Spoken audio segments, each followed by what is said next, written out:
Hi everyone, अस्सलाम वालेकुम। यकीनन आप लोग सोच रहे होंगे कि ये वीडियो क्यों और किस लिए बनाई गई है। तो इस सवाल का जवाब है एक कहानी।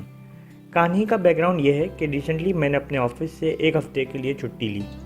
छुट्टी के फर्स्ट डे मेरी वाइफ ने मुझे डायरी गिफ्ट की और कहा क्योंकि मुझे कहानियाँ लिखने का शौक़ है, इसलिए मुझे अपनी छुट्टियों में कहानी लिखनी चाहिए। अब शौक़ तो है लिखने का, मगर कहानी लिखने के लिए दो चीज़ों का होना नहायत ज़रूरी है। एक, कहानी के किरदार, और दूसरा उनसे जुड़े हुए वाक़यात या फिर किस्से।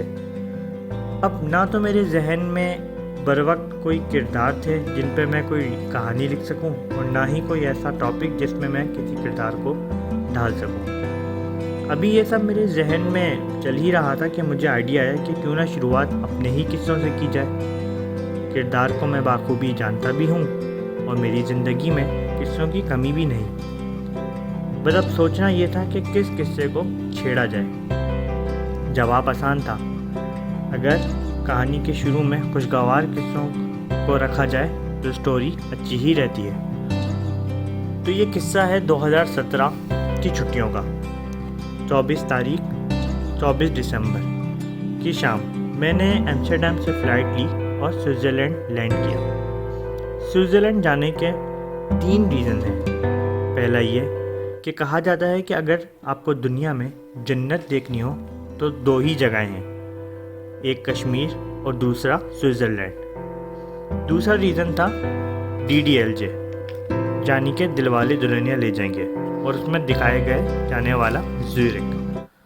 तीसरा और सबसे ख़ास रीज़न ये था कि मैंने अपनी ज़िंदगी में पहले कभी भी बर्फ़बारी एक्सपीरियंस नहीं की थी और ना ही कभी सफ़ेद चादर ओढ़े पहाड़ देखे थे। ज़्यूरिख पहुंच के मैंने अपने होटल में सामान रखा, थोड़ा आराम किया और फिर ज़्यूरिख की सैर को निकल गया। मेरी सबसे पहली डेस्टिनेशन थी ज़्यूरिख का सबसे पुराना चर्च। इस चर्च की ख़ास बात ये थी कि इस चर्च के साथ एक बहुत ऊंचा टावर था और उस टावर से आपको पूरा ज़्यूरिख का नज़ारा आसानी से मिल जाता था। जब मैं उस टावर के ऊपर चढ़ा तो मैंने ज़्यूरिख का एक ईगल व्यू लिया जो बहुत ही हसीन था।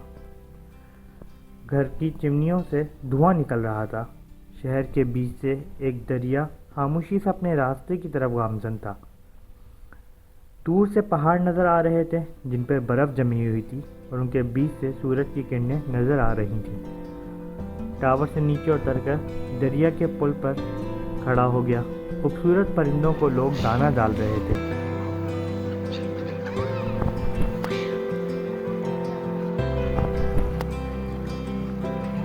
मैं अपनी सेल्फी बना रहा था और उस हसीन नज़ारे की भी पिक्चर्स ले रहा था कि अचानक मेरे कान पे एक आवाज़ आई, एक्सक्यूज़ मी। मैंने पीछे मुड़कर देखा तो एक इंडियन लड़की खड़ी थी। उसने मुझसे अपनी पिक्चर्स लेने को कहा और इन रिटर्न उसने भी मेरी 3 से 4 पिक्चर्स ली और मुझे थैंक यू कहकर वहाँ से चली गई। जब वो जा रही थी तो एक बार को दिमाग में आया पलट, और फिर अगले ही लम्हे खुद ही हंसी आ गई कि बेटा वलीद, ज़्यादा अपने आप को राज मत समझ। और दूसरी बात ये कि अभी 1 साल पहले ही मेरा निकाह हो चुका था। मैं ऐसे ही मुस्कुराता हुआ अपने होटल। तो ये था स्विट्ज़रलैंड की कहानी का पहला किस्सा। उम्मीद है आपको अच्छा लगा होगा। अभी इस कहानी में और भी बहुत सारे इंटरेस्टिंग वाक़यात और किस्से बाकी हैं जो मैं बहुत जल्द आपके सामने पेश करूँगा। तब तक के लिए अपना ख्याल रखिएगा और मेरे चैनल को लाइक एंड सब्सक्राइब करना